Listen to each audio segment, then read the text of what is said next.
O trigo e o joio são reflexos da nossa luta interior. No domingo passado, nossa meditação foi baseada no texto da parábola do semeador.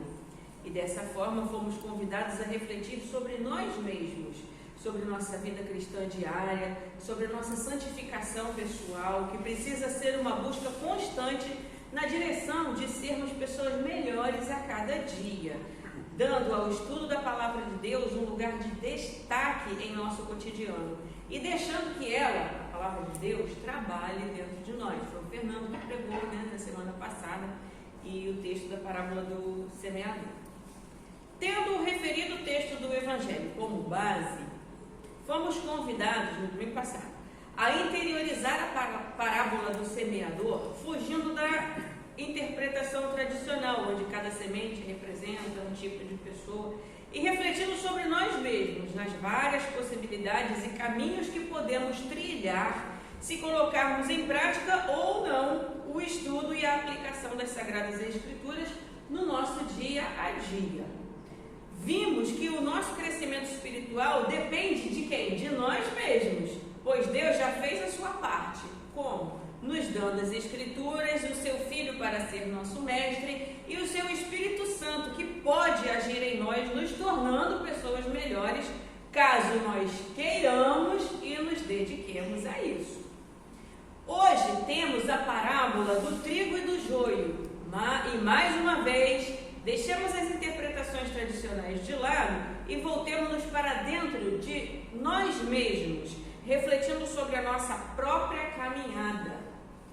O Evangelho de hoje nos fala sobre duas plantas muito parecidas, o trigo e o joio. O trigo nós já sabemos que é a planta que nunca nós tínhamos visto.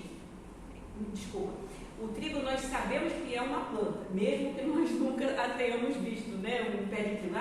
Já viram o pé de trigo? Né? Sim.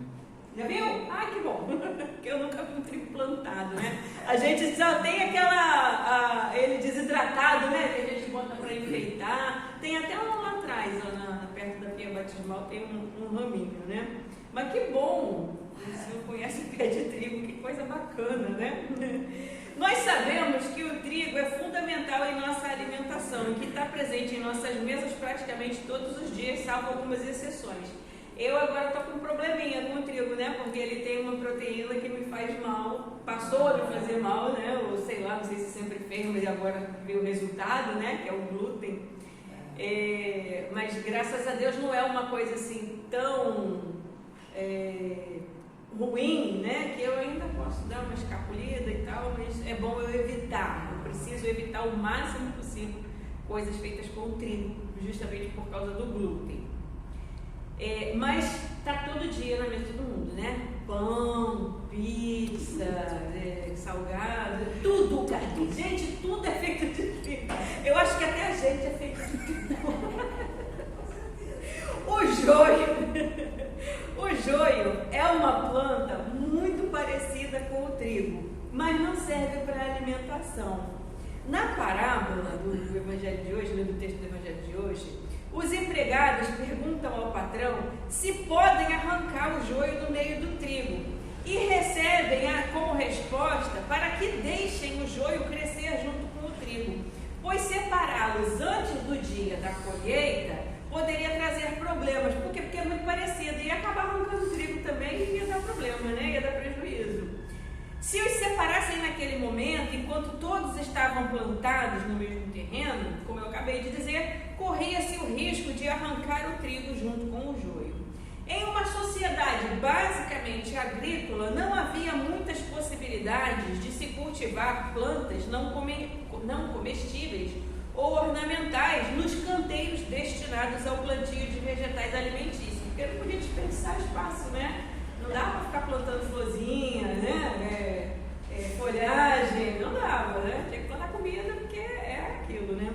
Como já lemos em outras passagens bíblicas, dava-se grande importância às árvores frutíferas e aos vegetais de consumo humano, pois a realidade de uma sociedade basicamente agrícola assim o exigia, né? Não tinha outra forma, não dava. Dentre as várias explicações para essa parábola de hoje, de forma figurada, podemos dizer que o joio cresce junto com o trigo em inúmeros locais, não só nas plantações. A interpretação mais tradicional, mais corrente, diz que o joio representa as pessoas, entre aspas, ruins, entre aspas, sem Jesus, sem amor no coração. E aí eu ressalto que ruim ou bom são conceitos que dependem muito da interpretação socio-religiosa, né? Depende do que a gente está falando. E o trigo são as pessoas, entre aspas, pessoas boas, aquelas que fazem o bem e lutam por ele.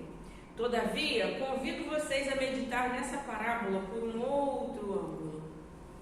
Em nossa vida, em nosso ser, o bem e o mal convivem muito próximos um do outro.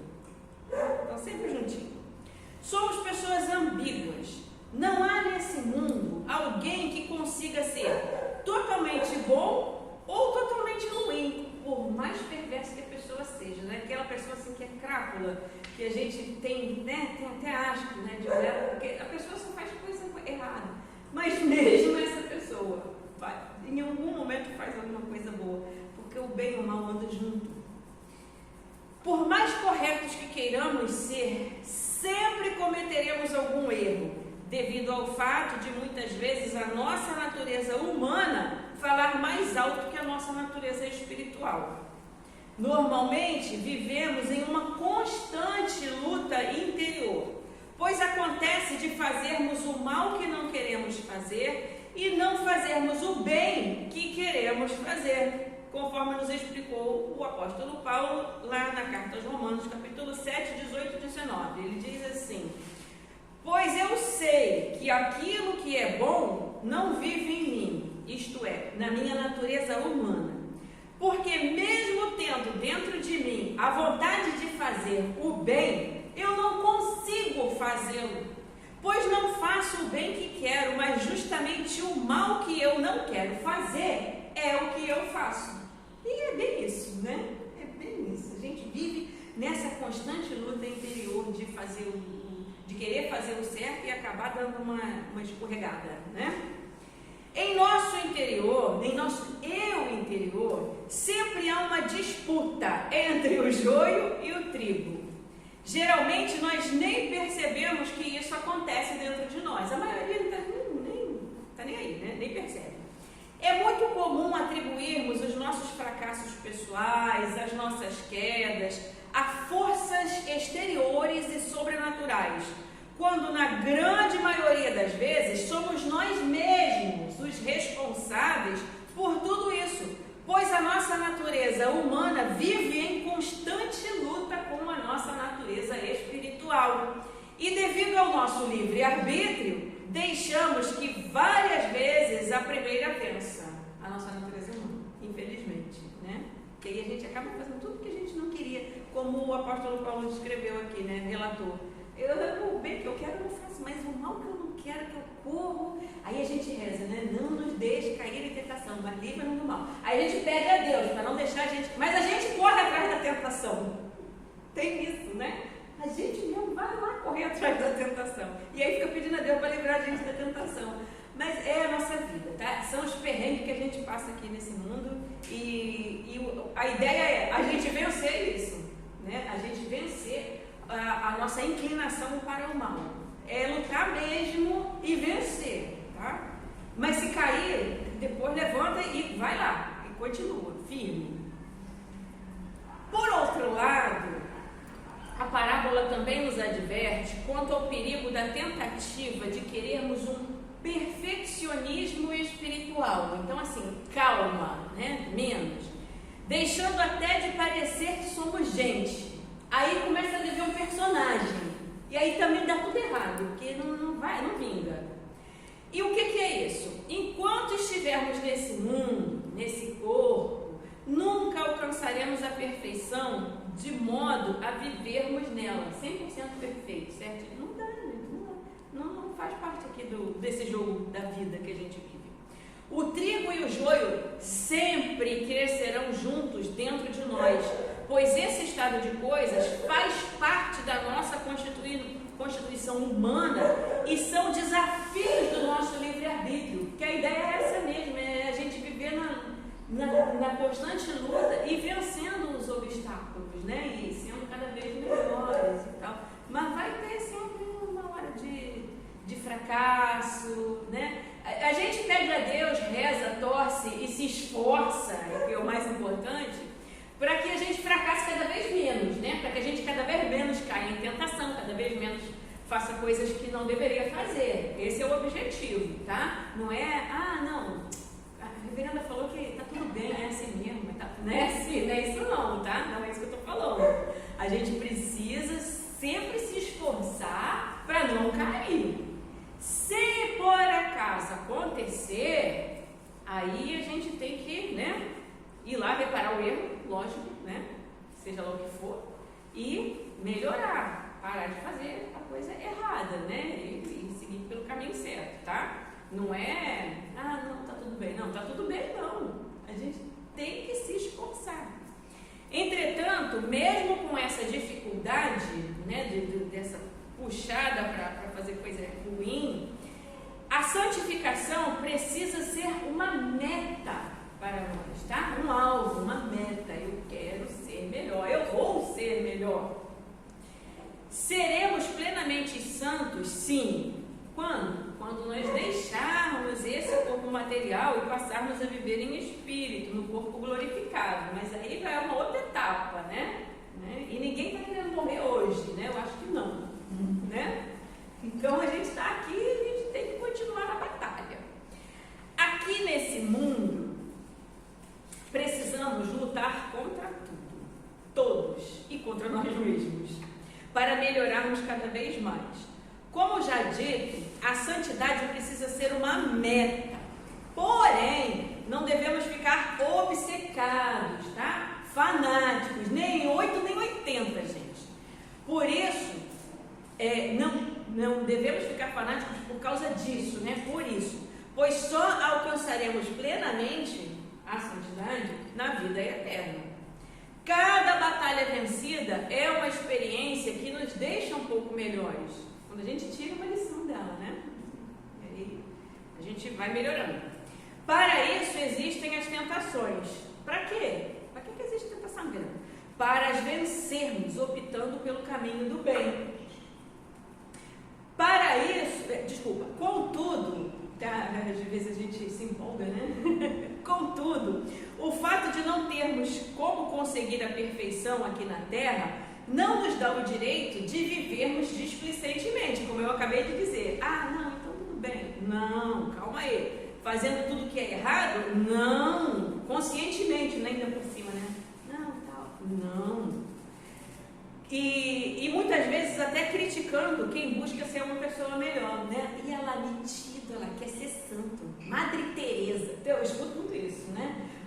Não pra mim não, mas deve até falar, não sei, não saber. Mas eu escuto de um falando com o outro, fazendo fofoca, né? Quer ser a Madre Teresa. Só quer ser boazinha. Ué, gente, a gente tem que ser mesmo. Sem ser capacho, tá? Também, ó. É sempre assim, olha, a gente vive aqui nesse mundo buscando o equilíbrio, nem 8 nem 80, né? O equilíbrio, nem ser capacho, nem ser pessoa ruim. E aí vem quer ser melhor do que o outro, exibido, metido, quer ser Madre Teresa.